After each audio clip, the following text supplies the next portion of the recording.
What's going on, everybody? Welcome in to this Tuesday edition of the Daily Dime, coming up on Thanksgiving. So an exciting time in the sports world. Very nice night last week in the NBA streets and nearly a huge week, including some of those NFL games.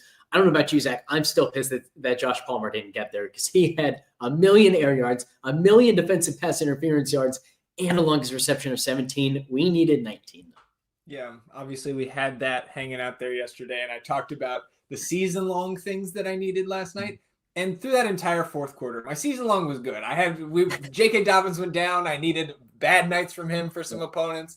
So I'm gritting my teeth through the fourth quarter where it's just long ball from Herbert, long ball from Herbert. It's Josh Palmer every freaking time, and it's either PI or he's dropping it or he sails it over his head. And it was, kind of a crazy ending to that game. But like I told you this morning, especially getting some of the rotation in with those NBA fantasy point props I dropped in the afternoon into the Pick'em Games channel, my account has a higher balance on Prize Picks and Underdog today than it did yesterday, and I'll take it. But again, it would have been really nice to hit that Palmer one because then it would have been a big night.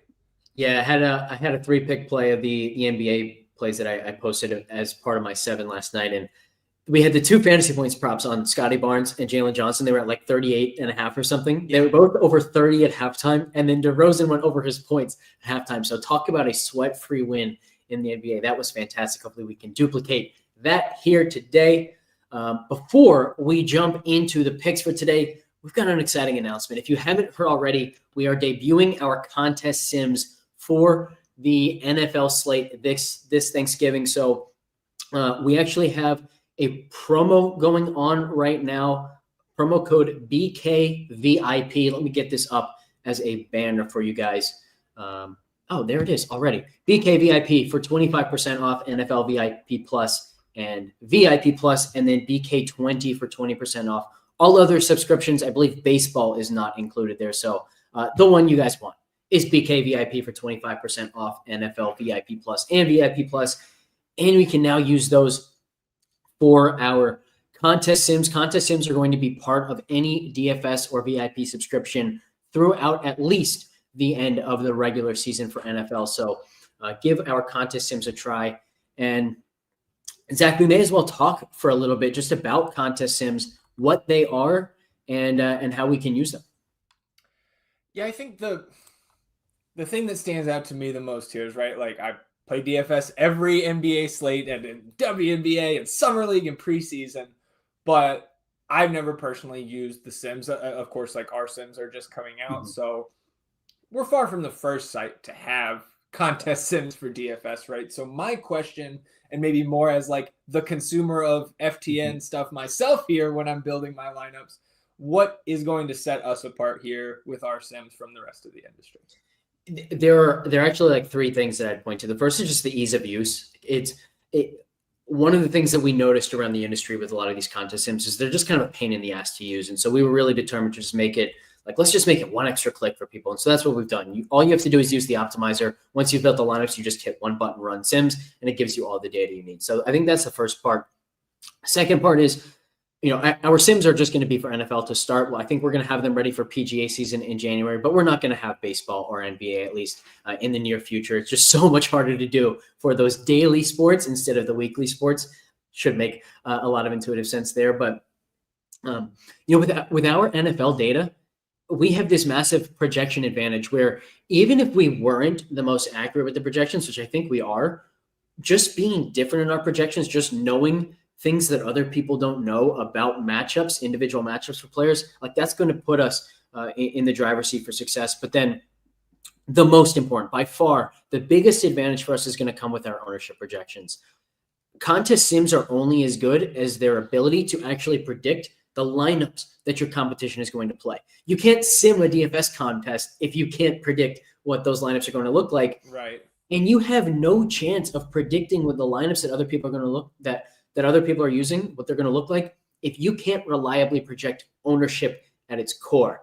And when you look around the industry, ownership projections, not that great. Ours are not just a step above the rest. They're like a full tier and a half above the rest in reliability. And like importantly, when we say that they're the most accurate, we don't mean, we had everyone projected, a half a percentage point better than everybody else. The thing that separates ours is when we are the most different from everybody else, we are the most right. So perfect example of that, Jaden Daniels projected around 14% as the industry average this past week. The second most popular projected quarterback. We had him the sixth most popular at under 6% in single entries.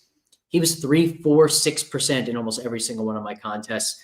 It really gave us a chance to win GPPs. So that's the kind of thing. Our ownership, our ability to predict what everybody else is doing because of our ownership projections, that's just going to turn into an absolutely massive advantage.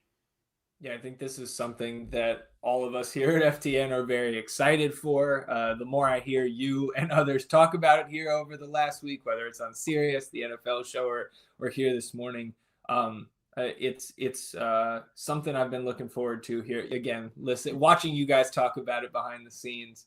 But I mean, okay, so like you mentioned Thanksgiving, right? And I know we're going to get to the NBA props and DFS talk here today, but I've made it known across the FTN channels, Thanksgiving's my favorite holiday, and the NFL slate, the annual Thanksgiving NFL slate, is one of the big reasons why. So how are we going to apply this to the Thursday slate, right? And I think some things that would jump off the page to me, again, not as the NFL expert here, but somebody who plays and is in tune. I know there's going to be some tough spots on this slate, and the Lions are the early game every Thanksgiving.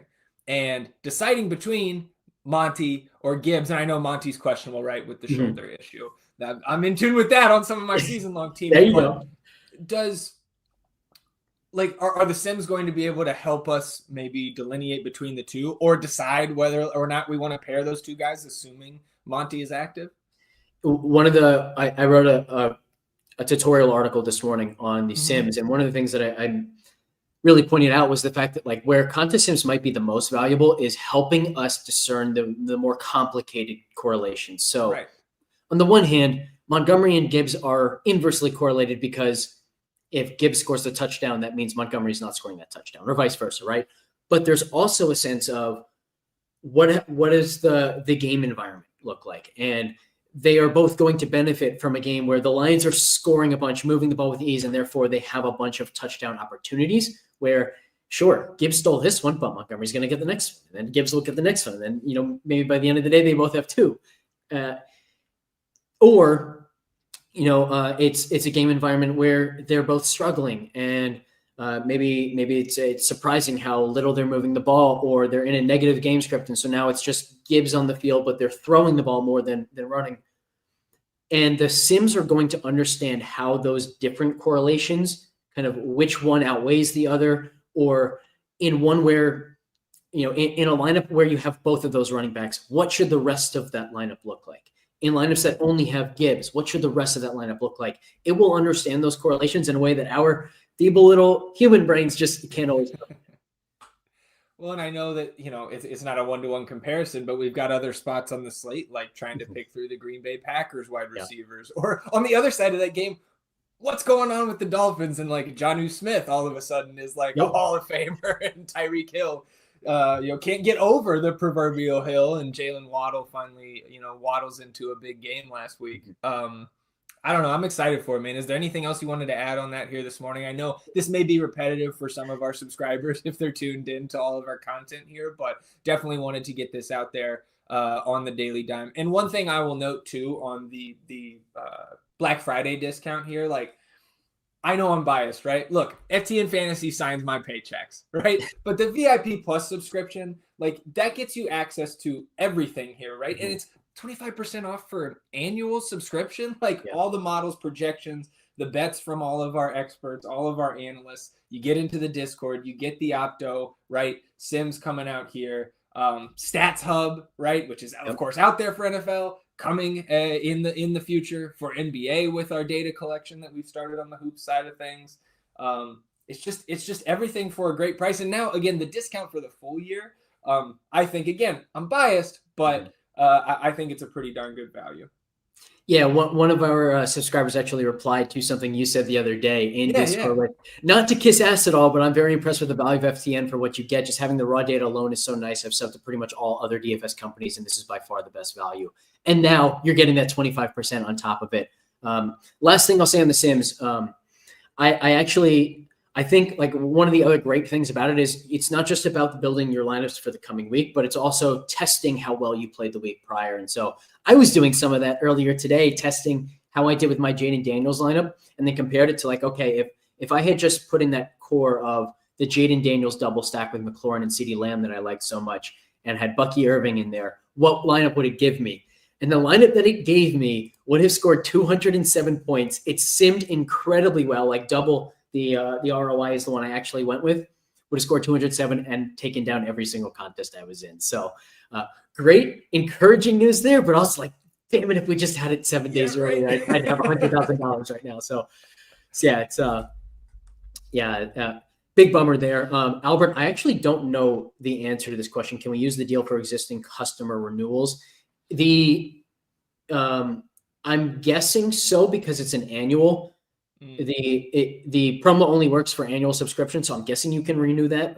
But if it's not really straightforward on the checkout page for that, just DM me and I will get that answer for you and help you out. Definitely worth checking out regardless of your current subscription status. So a good point there. All right, let's jump into the NBA picks. We've got a big night to kind of take advantage of and maybe put some extra money in our accounts for these Thanksgiving NFL games. So where do you want to take us to start? Well, it's just 5 games tonight, right? But NBA Cup slate, so all of these games are going to be highly contested. Mike Randall and myself on the Fast Break podcast yesterday went through all of kind of the must-win scenarios, and all 5 of these games have at least one team in them that have to win to stay alive. And I think from a watchability standpoint, the entertainment standpoint, from the DFS side, the prop side of things, all 5 of these games have spreads between 2.5 and 5 points. So these are, on paper, going to be highly competitive, and some of them getting up and down in a big way. 245 implied total there in Washington and Chicago. But I want to start, and we can get my Spurs talk out of the way here this morning. Let's take a look at Stephon Castle, because he remains in this starting lineup. Still no Devin Vassell tonight. He is going to be active for the Spurs tomorrow against the Lakers back at home. Steph Castle, 3.5 assists. Okay, and look, of course, in the last 15 minutes, they have now moved that. So, unfortunately, I did not get any of those entries yet in here this morning.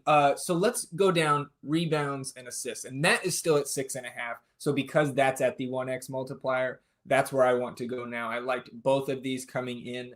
But so in terms of his assists, now 10 game sample size in this starting unit. He's averaging 4.5 assists as a starter and 8.2 potential assists in that span. So again, this is not out of this world in terms of the potential production here, but over in 6 of 10 starts. The last time these teams met last week, Steph Castle went over this number. And for the rebounds plus assists, since we are now going to that, same thing. 6 of 10 starts, he has been over this number and averaging 7.2 rebounds plus assists in that 10-game span. Again, this is another one of the games. All of them have close spreads, but Spurs favored by 2.5 on the road here tonight. 227 implied total. The minutes have been solidly in the low to mid 30s over the last 3 games for Castle. 2 of those were without Wembanyama. Wemby comes back last game. Steph plays, I think it was 34 minutes and some change. So trying to attack these games both from a prop and DFS standpoint tonight. And when I say games, I mean Spurs, Utah,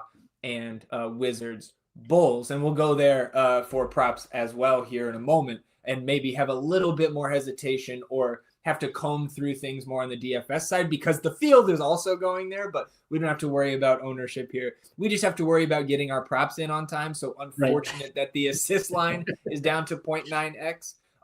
But while we're here, just since we're talking about it, let's click those arrows. What do we have in terms of the ability to buy his assists up?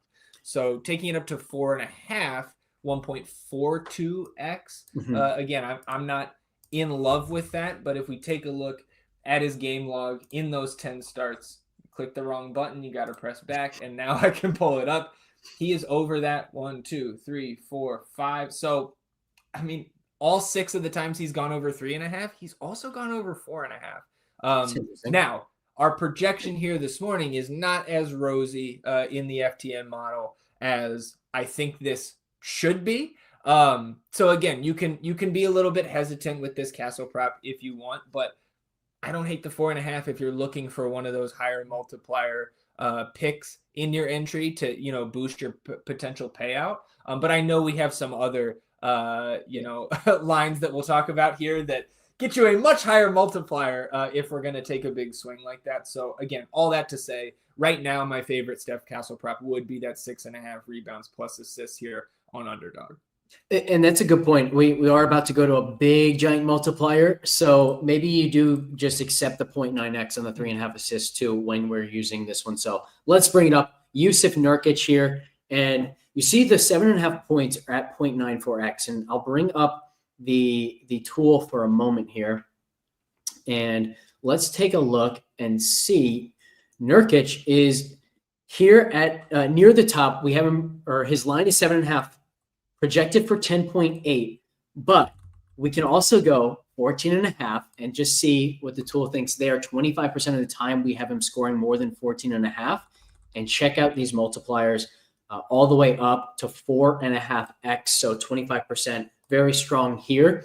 And the nice thing with this is when you look at the game logs from Nurkic, we don't like to, look at game logs and say, oh, he's done really well in his last 3 games, so that's going to continue. That's not the type of game log watching we want to do. What we want to do is want to take just like a survey of what his full range of outcomes looks like.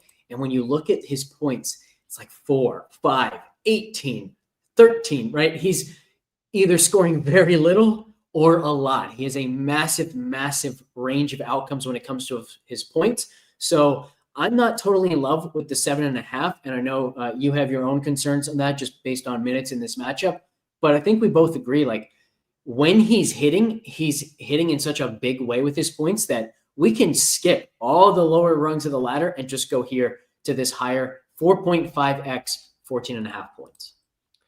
Yeah, I think if I'm going to go to Nurkic, I'm buying in on that he comes in and has the huge game. And so I've narrowed this query down here to Nurkic and his game logs against just Anthony Davis, right? Because there's plenty of times you could face an Anthony Davis team without Anthony Davis. So making sure that he's in this sample size. Look, Nurkic had a monster night with Devin Booker on the floor, with Kevin Durant. I think that's also important to note. KD back tonight, Bradley Beal back tonight here for the Suns. So the Suns are actually favored in this one, at least last I checked. We'll make sure that's still the case. It is. They're 2.5 point home favorites. So again, the thing that I pointed out to you was these two teams played twice during the first week and a half of the season this year. And it looked like Coach Bud kind of preferred Mason Plumlee at that time, right? Just 15 and 18 minutes respectively for Nurk in those 2 games. And there was just one rotation in those 2 games that were affected by foul trouble. So overall,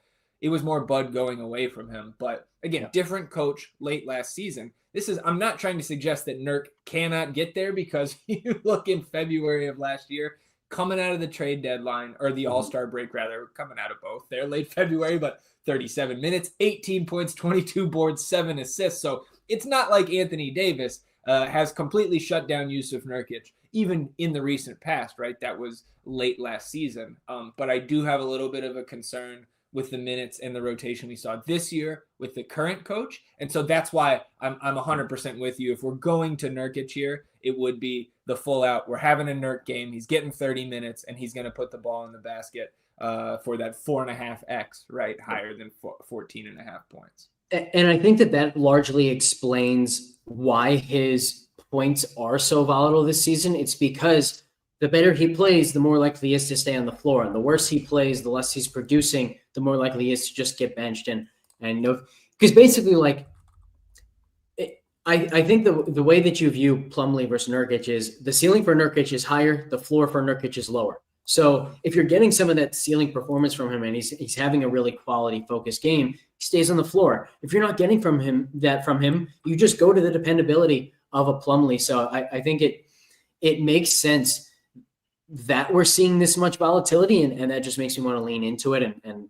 I'm going to go to this over 14.5, in large part because our model is also really high on him in this one. Like, I'm not going to pull the trigger on this every single game. But when the model likes it, when the model is suggesting, hey, you know what? This could be one of those spike games for him, I'm going to listen to it.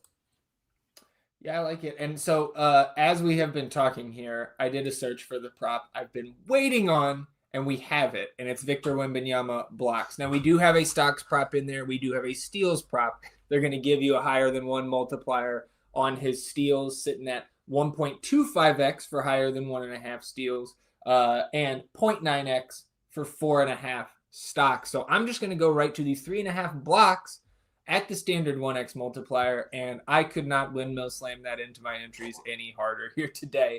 And I'll let you talk about what you found with the matchup data in terms of Utah in general giving up stocks to opposing bigs this season. But Wemby, 5 career games against the Utah Jazz, of course, was a rookie last season, so fairly small sample size here, but I think it's pretty convincing. Here's his game log of blocks from last year on, right? And this is going to be the fourth time that these two teams have played already this season. Wemby missed one of those games last week. Again, beating around the bush. His block game log, 5, 5, 5, 5, and 7. Okay, so 3.5 blocks against the Jazz feels pretty darn good. He's averaging 3.6 blocks per game. That's exactly what he was averaging last season, leading the league by a wide margin. And again, I can toss it to you to talk about Utah and what they've been giving up in terms of stocks, but I love this prop here this morning for Wemby. So they are boosting opposing centers' block production by 79%, which is a massive number. And if you think that those game logs against Utah sound like, oh, well, that can't possibly sustain itself, 5, 5, 5, and 7, 3.6, his average, times 1.79 is like 6.4. So I think it might actually be sustainable against this Utah team. So yeah, this over 3.5 for him is fantastic. I really, really wish that they would give us a few little arrows here and that we could actually ladder up the blocks too. That would be a lot of fun. Oh, and I will if we see those arrows pop up next to the stocks too throughout the day, like I'm going right to that. In half of his games this year, Wemby has been at 3, so maybe that's why they're throwing this out there at the the even 1x multiplier here at 3.5. But I've had this circled for a couple days, knowing that we could get Wemby against this Jazz team after he missed the last time, and we've been trying to attack this team from that stocks perspective. So again, I love this prop, and we probably get the 8th Wemby game with 3 blocks now that I'm giving it so much love, but just trying to communicate our process and why you and I like this one so much.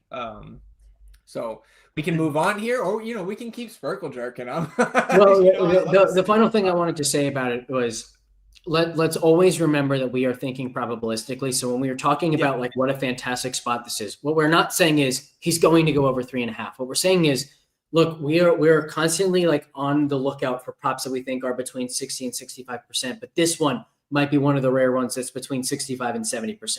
And if we're right about that, we're still going to lose that pick 30 to 35% of the time. But the more we can find this type of pick, the more that balance number in our accounts is just going to go up and up and up, and we're going to be able to take money out and things of that nature. So yeah, that's what it's all about. And this is as good as it gets. So this one will be in every single slip that I have tonight. Yep. That is my plan as of this moment as well. I mentioned that game with the 245 implied total. So let's go to Washington and Chicago, and let's start with Jordan Poole, because none of these teams today, Alex, are on the back end of a back-to-back. So we have all of the injury reports in here this morning, and of course, things can and will change. Jordan Poole is currently questionable. He missed last game for the Wizards with hip soreness. Got that same designation here today as the only game he's missed so far this season. The model this morning really likes his higher than 2.5 threes made. And I think that makes sense. He's shooting career highs from 3 in terms of his makes, his efficiency. Over in 9 of 14 appearances on this 2.5 number this season. We've got him projected for 3.3. But of course, we have the Q tag. And so one other prop that stuck out to me is Malcolm Brogdon's assists. And the tool loves the under. So I did a little bit of digging here. And I think we actually may have some sneaky correlation that underdog is maybe not building in here. Because again, it's just 4 appearances so far for Brogdon this season. 3 of them starts. But this jumped off the page to me. He is only averaging 4.5 potential assists per game through these first 4. Now, you go in and break it down by game.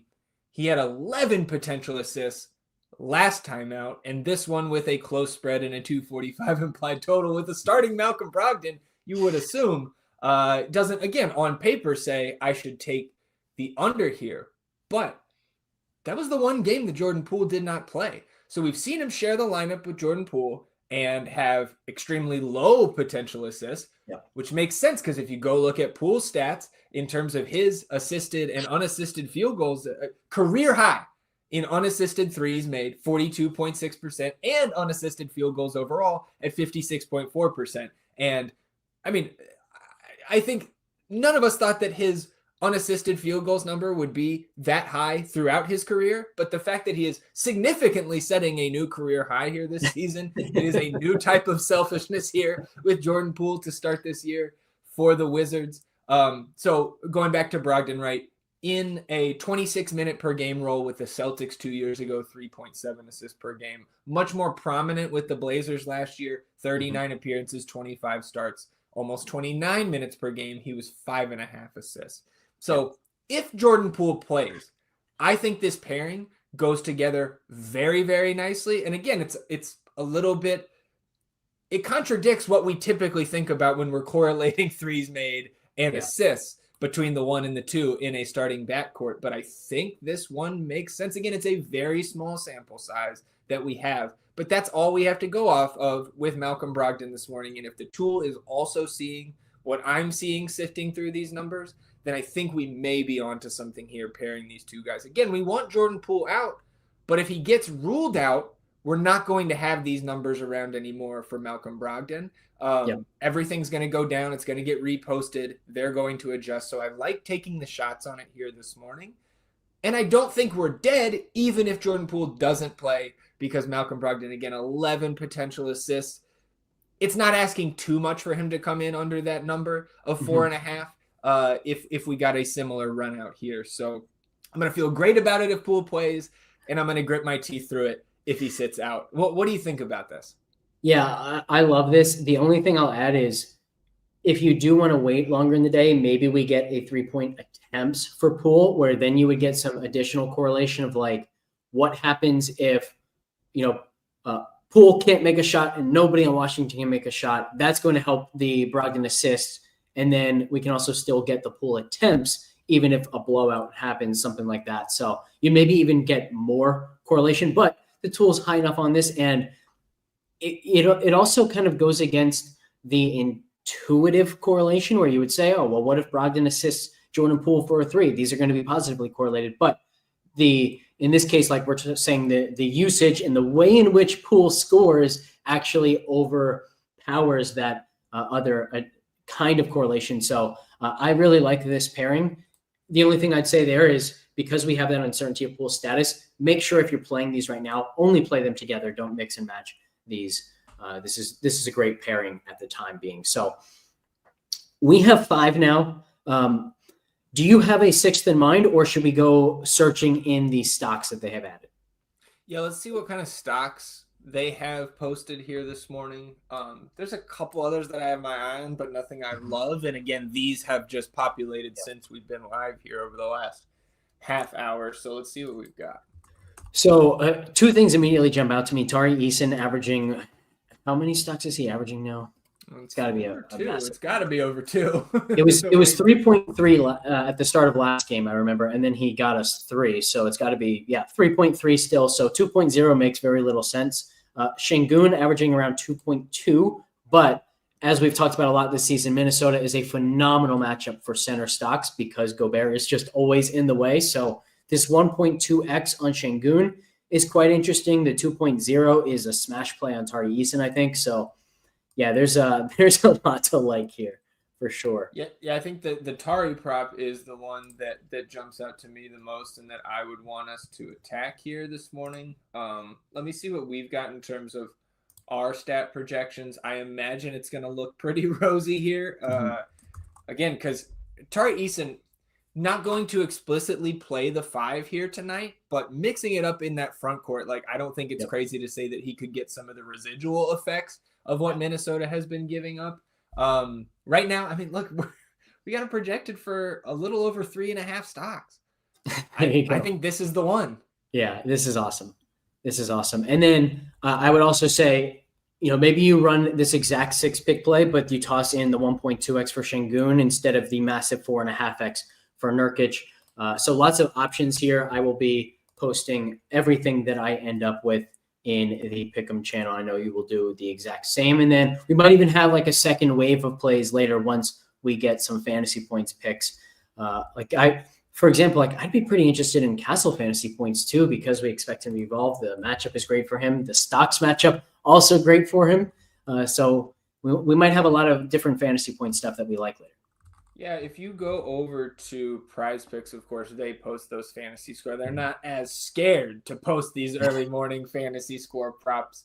One that I love here this morning is the more than on Josh Giddey's 29.5 fantasy score over there. So, of course, same scoring between these two sites. So if you see that on Underdog, that's one that will be in my entries as well. Again, well above a fantasy point per minute producer. You talk about volatile minutes, right? We mentioned Yusuf Nurkic, Josh Giddey in that same kind of camp where you could see him get 20 minutes. You could see him run 30, 32. But he's a guy who really needs low to mid 20s to get up to 30 here tonight. And I mentioned that, Bulls Wizards game environment there. So I like the Giddey pick there. You've got your Jordan Poole 3-pointers prop over there too on Prize Picks. So some of the picks we talked about here, of course, also available over there on Prize Picks. I do think that Lauri Markkanen, he's at 36.5. Again, trying to attack maybe something from the Utah side of that game to get up to your full 6-pick play over there. Over 36.5 makes some sense to me there. It's Tuesday, right? So we've got some tacos at Prize Picks today too. They're discounted picks right now. Giannis PRA discounted to 41.5.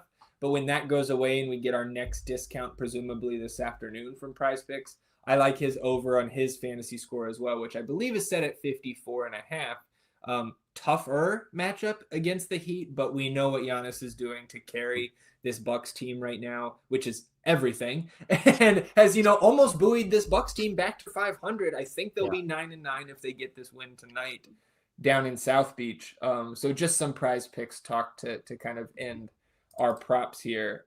And for what Giannis, by the way, ruined a nice 3 for 3 the other night.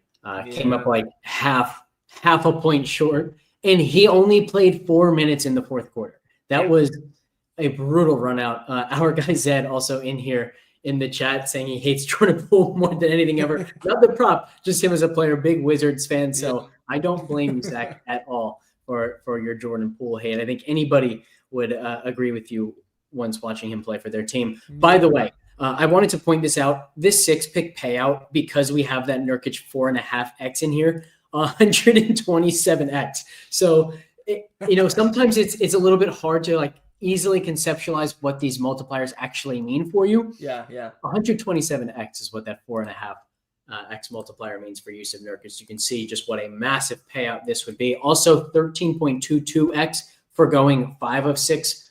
That is pretty enticing as well. And then, as we said, you can also just run the Nurkic stuff as a 3-pick and then add in Şengün as a 6-pick instead. So lots of different options. You can make those choices on your own, or you can wait for us and see which choices we make as well. So anything else before we jump over to the DFS side? One last thing on Prize Picks, they do have Wemby's blocks prop up. It's only as a demon or a goblin, so 2.5 or 4.5. And so I threw that into a 6-pick with 5 other just normal props. It's only taking me up to 27x. So again, I'm fine taking that because I do think he's going to pop off for another big night of blocks against the Jazz here. But kind of a bummer that we don't have the 3.5 over there as well, because I would hope to get a better multiplier on 4.5. Yeah, I agree with you there. All right. Anything standing out to you at the top of ownership or the GPP scores? Yeah, I mean, I think John Collins has a massive GPP score right now on DraftKings, kind of in his own tier. Mhm. I think that makes some sense, and I think he makes sense on both sides. He's got the power forward center eligibility. No matter where you're playing tonight, he's second in the GPP scores. Him and Vooch flip that 1-2 spot when you go down to FanDuel, but 7,300 there. 7,300 on both sites is kind of nice there. Yeah. So I'm fine with that. Walker Kessler is back, but Kyle Filipowski is out. So we saw John Collins remain in the starting group last time out. Should have a non-zero amount of minutes against non-Victor Wembanyama defensive rotations here for the Spurs. So I think I'm not, running away from John Collins, even with Kessler back. And you can see the field isn't either, right? Almost a quarter of the field on him, but I don't really see a ton of ownership this morning outside of some of those Washington guys that is making me overly concerned about being too chalky. But let's talk about that from an ownership perspective. Alex Sarr, 47% here at 5K this morning.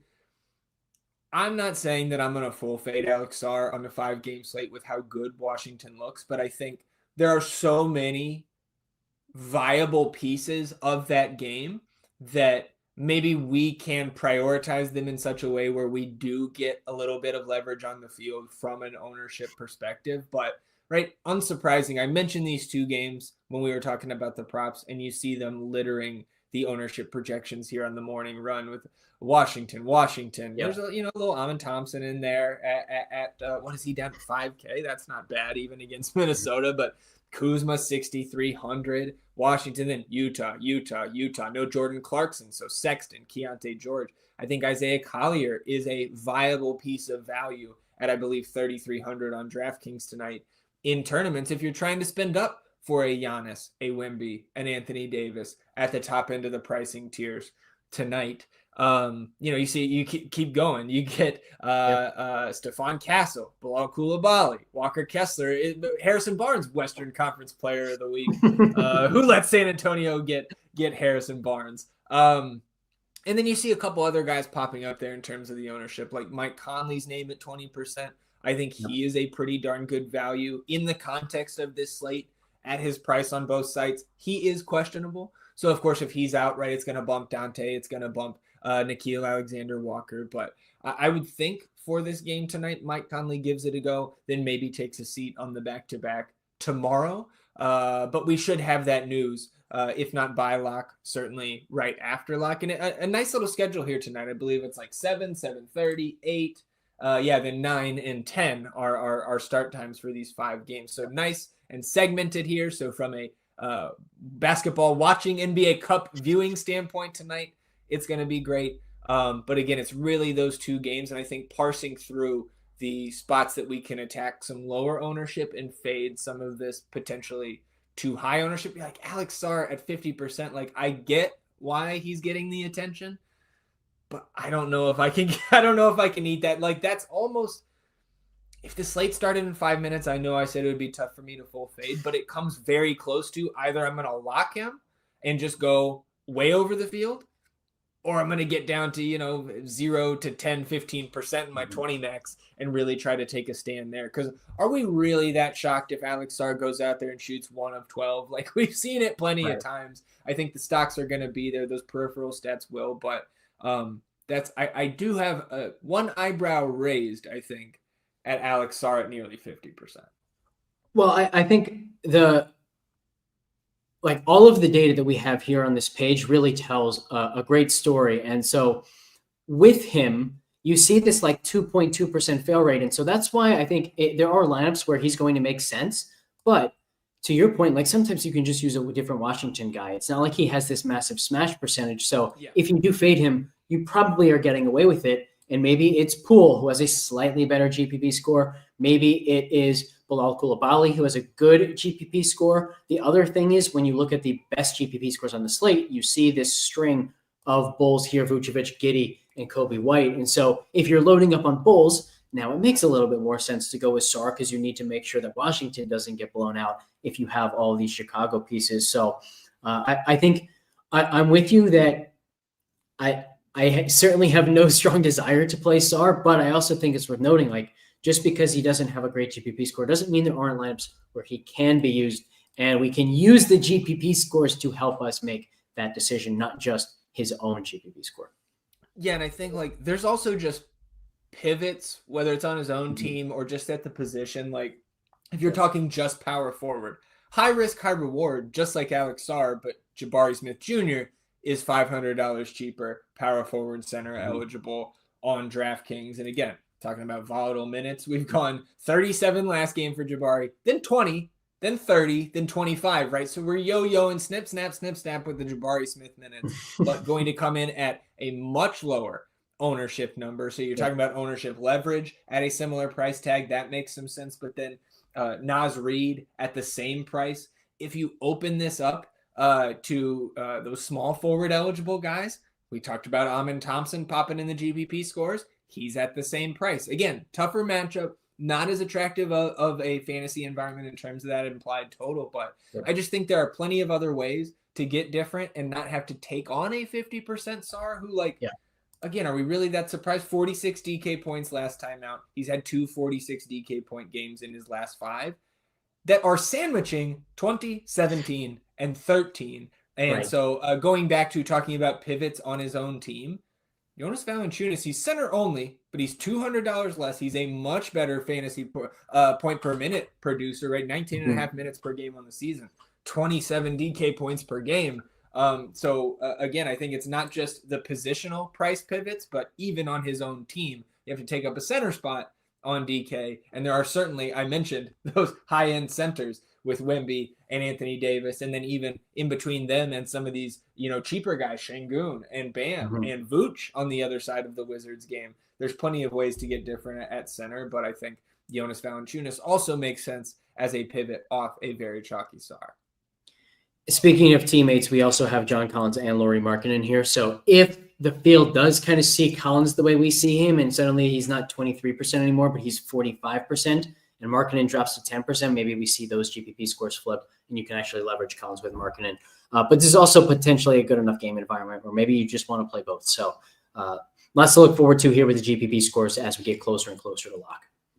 Yeah, I'm really excited for this slate because I think with those two very clear games that profile as the ones to target on the night, with the close spreads across the slate and the stakes, right? These teams, we're getting down to it in the group stage. And some of these guys, it's becoming very real. Like, hey, we could qualify for this knockout round and everybody could get an extra $500,000 if we're able to make it through that bracket, right? Like Minnesota and Houston, it's not like we have these, Orlando and Miami totals where it's like 206 and we're like, it's a slog, it's a rock fight. Like the lowest implied total in Minnesota and Houston is 220.